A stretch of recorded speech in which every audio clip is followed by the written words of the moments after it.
What's your new one about? It is about a guy who's a knight in shining armor, except he lives in a world where knights don't exist anymore. At the box office this weekend, The Equalizer falls to third, taking in $19 million.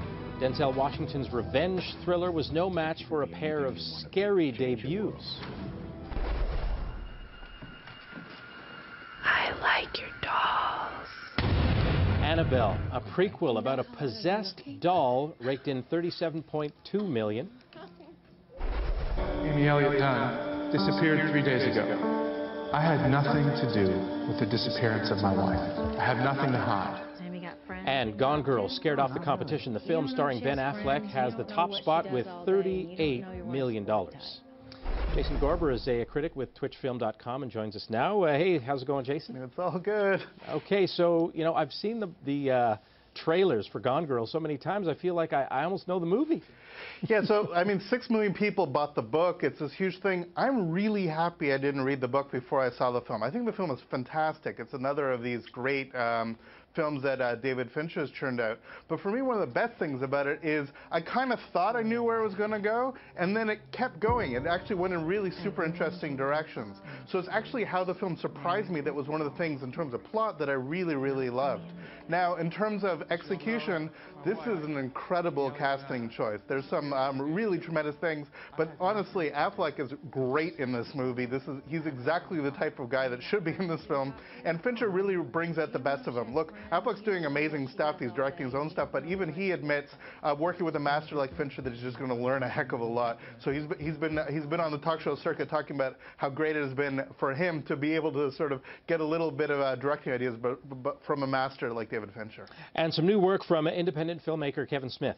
Yeah, so Kevin Smith, this is very interesting. Kevin Smith, who's one of the guys that really brought Ben Affleck onto the world stage.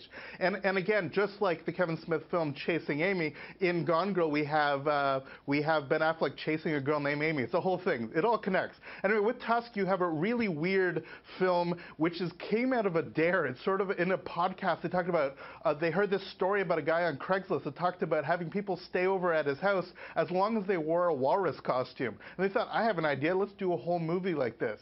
You know that scene in Jaws where they sit in the boat and tell weird stories about the Indianapolis and how it's like dark and weird and funny? This is kind of what Kevin Smith does. It's a film about storytelling, and it's very odd. It didn't do super well in the States, but in terms of its release in Canada, it's definitely a film that's worth checking out. It's very weird, but it's Kevin Smith doing yet another film about storytelling, and it's really kind of fun. Now to a rising Canadian storyteller, Xavier Dolan, Mommy. Yeah, so this is, not only is this Canada's selection for the Oscar race, this is the film that won a major award at Cannes.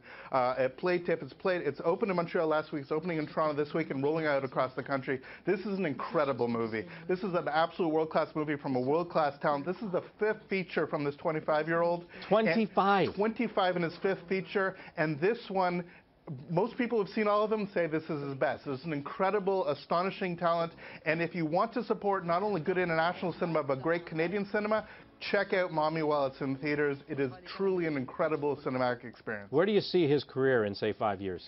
God knows where it's going. I mean, he did Elephant Song, which played TIFF, a very strong performance. Here's a guy who's an institution. He's loved in France, and he's not loved as much in English Canada as he probably should be. Definitely check him out. He's one of our world's greatest filmmakers, and he's right here from right in Canada. You can follow Jason on Twitter at Filmfest_CA. Jason, thank you very much. Thanks, Scott. All the best.